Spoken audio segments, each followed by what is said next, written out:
guys, make sure you subscribe to our channel right here so that you can get a special price discount in our store. See you in Unity next time.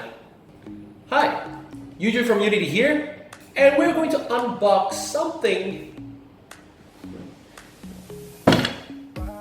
here. Okay, so this Pandora's box is just basically Chinese words in totally black.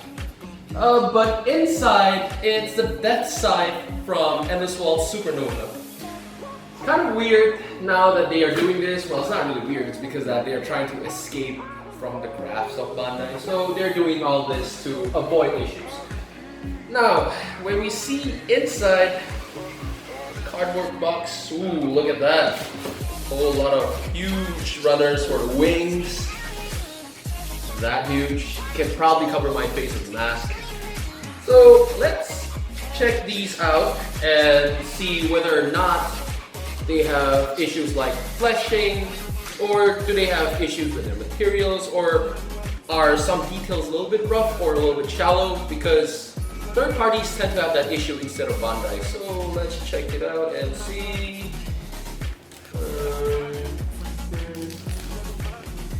Okay, let's get a little bit of rule right here. We'll just tear it apart.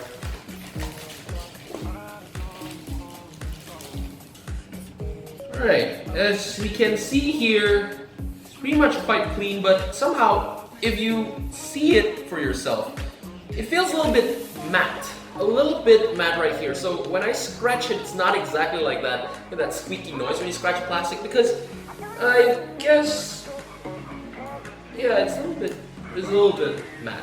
But it's not a big deal. Material-wise, it's quite solid. Lovely. If I'm going to see like the back part of the kit is a little bit rough.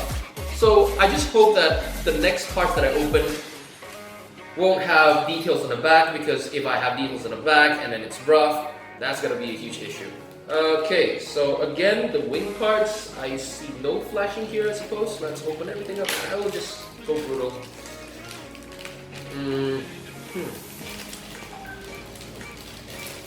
Couldn't care anymore. Let's just rough things up. Okay. Yeah, nothing's wrong. It's all fine. No flashing yet. Let's see on the more delicate parts. Oh, look at that! Woo. Red parts. Clear red.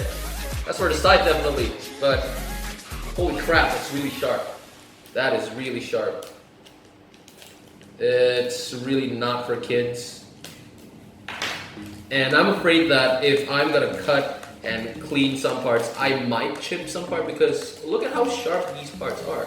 That is really pointy sharp right there, and it can actually poke me if I'm not careful. So you might want to be careful with that. Oh, look at that. A little bit bent right over there. So the packaging has a little bit of an issue. So it's already it's chipped, basically, from the start. Not much from the other parts. The details are pretty fine. Kind of like it. Details are kind of fine. Alright. Next, we'll see the V-fin, because that's the important part. That's really important. And as I'm seeing this, oh, look at this. Why is there a string of plastic over there? Not a big deal, but I just hope that it's none from the parts. Luckily, it's not from the parts. Yeah, very, very sharp V-fin as well. And I suggest that you guys be very, very careful with this part, because it's very thin, very fine. So if you accidentally put too much pressure right there when you're cutting, I'm just afraid that you might break that part. And I'm just quite afraid that you might not have any way to fix that if by any chance you break this thing. Okay. Ooh, so far everything's cool, but I think it's a bit sharp. So, oh look, this gunmetal. Whoa. It's a little bit shiny. It's gray, but not really gray. And this is a soft part. The polycaps is quite unique. The color is a little bit shiny right there, a little bit glossy, a little bit strong. But if I'm gonna shine a little bit of a light right on this holes of the poly cap, it is actually a bit thin. You can really tell that it's thin if you shine it away in the light, because I can see through a little bit. So I'm not sure if this is another issue in Supernova, that you might have issues where your poly caps break. Okay, so I'm still going to be very careful when I actually build this. Other stuffs, I'm pretty fine with that. Everything seems okay, everything seems normal.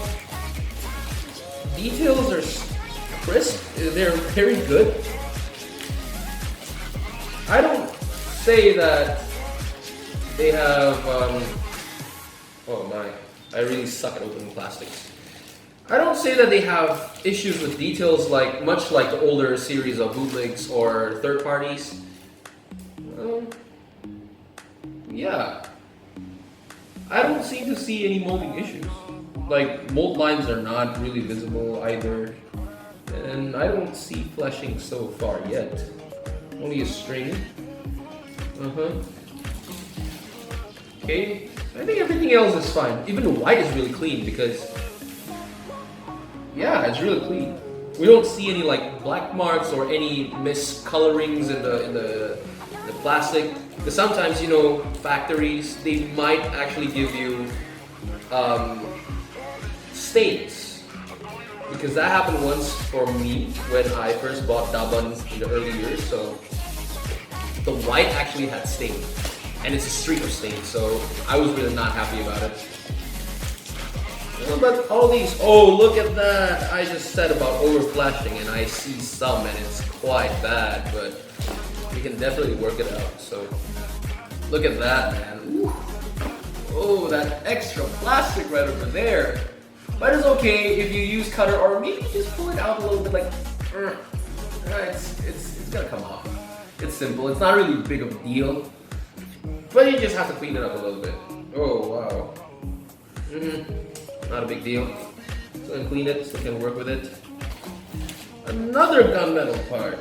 So the inner frames here, they're not just simply gray like the Bandai version. They are more on the gunmetal side. So the finished product, I believe, look pretty much good. Woo! Awesome, man. It's a little bit gunmetal if you actually see it. So yeah, it's kind of glossy. There's like definitely gloss injection, and I see swirl marks actually in their molding. It's a little bit swirly. Not really so clean, just like, you know, the HG Fenix or any gold injection colored Gundam series. They're just a little bit mold issues right there. I think it's fine. Hey, and the blacks, are they okay or are they not okay? Let's see, let's check it out. Okay.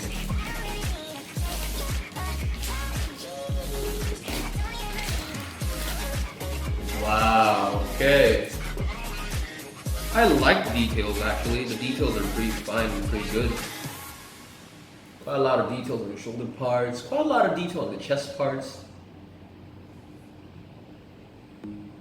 Yeah, huge chunks and still detailed.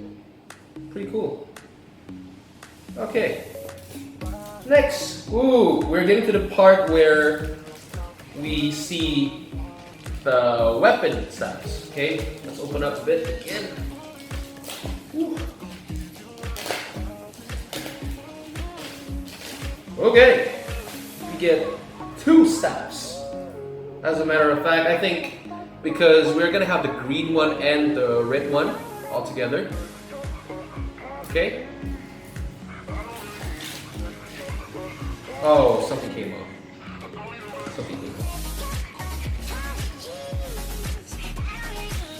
Okay, and we have here the stand.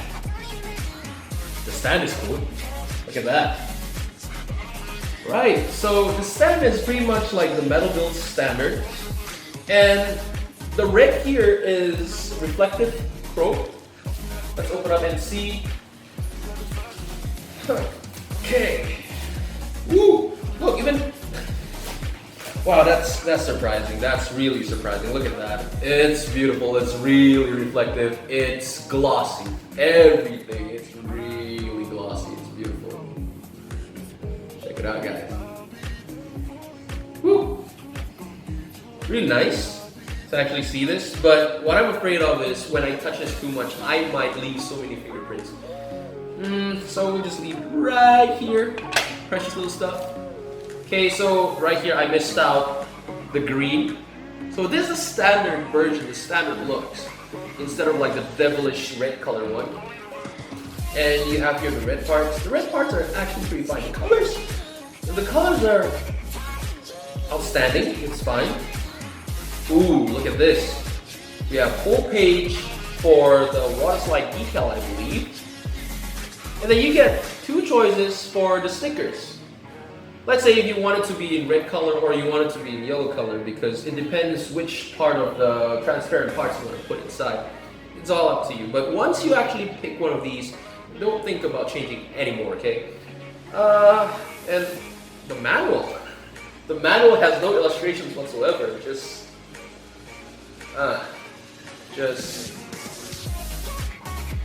There's nothing, no illustrations. And they just show you the different parts and runners that you need. And it's pretty straightforward. Okay, looking at the manuals. Yeah, much as I read everything, even the build is kind of straightforward as well, so I don't think it's gonna be that hard for me to build this. So, after me unboxing everything, I feel like this model is still pretty much good. I'm not sure about the building experience before. I can't really tell you how is it gonna be like when I build this because I have to experience building it first beforehand. So stay tuned for me building this model kit, and I'll come back to you reviewing to you what exactly is it like when I build it. Do I face any issues? What's the articulation like? How's the details when it's finished? So let's leave it for next time then. Okay, so I'll see you next time, guys. I hope you subscribe to our YouTube channel so that you can stay tuned to our episodes. And I'll see you next time, guys. Bye bye.